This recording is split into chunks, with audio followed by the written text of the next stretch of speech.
Thank you very much, Madam Chair. Thanks to both of you for being here. I've appreciated my conversations with both of you in the past, and I'm grateful to you for being willing to be considered for these positions. Ms. McGregor, let's start with you. I want to talk about wildfires for a minute. I live in a state where 2/3 of the land is owned by the federal government. The federal government is good at many things. It is not as good as some others are at managing large wooded properties, and at times it has allowed for an excessive accumulation of growth to build up. That provides fuel for wildfires. When left untamed, those wildfires can become deadly. They can also become toxic for the environment in a way that takes decades, if not centuries, to recover from.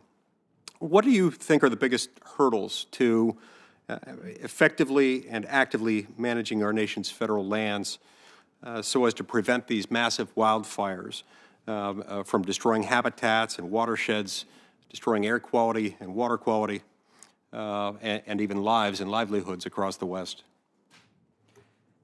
Thank you, Senator, for that very important question. Wildfire, as I said earlier, is on my mind quite a bit. And my trip to Paradise, California last year is still with me. Like you said, different states have different analyses on the dead and dying timber that is in their forests, and also, depending on a wet or dry year, it could be the grasslands. For instance, California, I think the Forest Service with the state estimated that there are 129 million dead and dying trees. I know it's a big deal in Colorado with the pine bark beetle. So I think addressing invasive species actually comes to play, but also getting in and being able to conduct salvage sales, clear out the dead and dying timber, especially in proximity to homes, is important. Collaboration with the states seems to go a long way toward addressing the wildfire risk.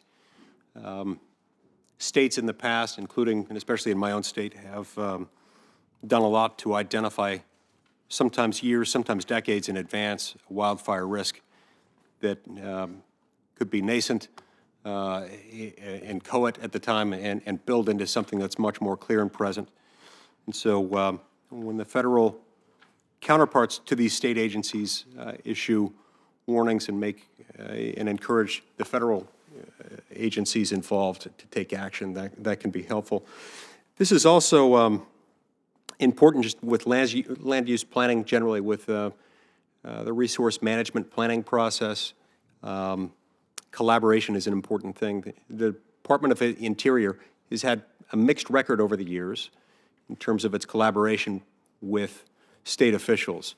At times, I mean, it always at least pays lip service to the idea that state collaboration is a good thing. Fortunately, in this administration, this Interior Department under President Trump has been very good about collaborating with state officials and local officials. I hope and expect that if you were confirmed, you would be an important part of making sure that that trend continues within the department. Absolutely, sir. And to your point on wildfire, we've worked very closely with states to implement Good Neighbor Authority and our Rural Fire Readiness Program.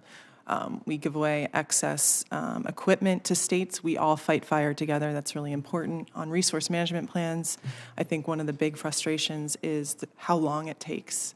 And you could see different employees come and go in a state before you actually finish a resource management plan, which often travels along with NEPA analysis. So we're trying to do our best to not only incorporate the views of local communities, work with the governors, but also do so in a more prompt manner. Thank you. Under the Antiquities Act, the President of the United States has a tremendous discretion to designate federal land as a national monument. Previous administrations have made a commitment. Sometimes that commitment's been honored, sometimes it hasn't, that they would not designate a monument within a state without previous consultation with state and local officials and getting their buy-in to the greatest extent they can, and not making the monument in the event of widespread local opposition. I assume you share that view. We would work to implement that, sir. Okay. Madam Chair, I've got a few seconds left. May I ask one question of Mr. Danley? Mr. Danley, can you just describe for us briefly what you view as the limitations on FERC's jurisdiction and what your vision would be as a commissioner for FERC's relationship with Congress and FERC's relationship with policy in this area relative to Congress?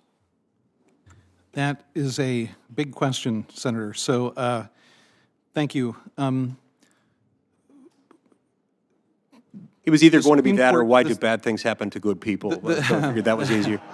The Supreme Court has said that agencies are creatures of statute. They have no common law existence outside the powers delegated by Congress. So I think the single most important thing to say is that the commission as a body and individual commissioners are bound to honor the terms of the statute. And of course, the ones that we implement are the Federal Power Act, the Natural Gas Act, the Natural Gas Policy Act, and the Interstate Commerce Act for oil pipeline rates. And that is the sine qua non of the proper role of FERC. It is the statutory ambit and restricting its actions to those specifically delegated powers. Thank you very much. Thank you, Madam Chair.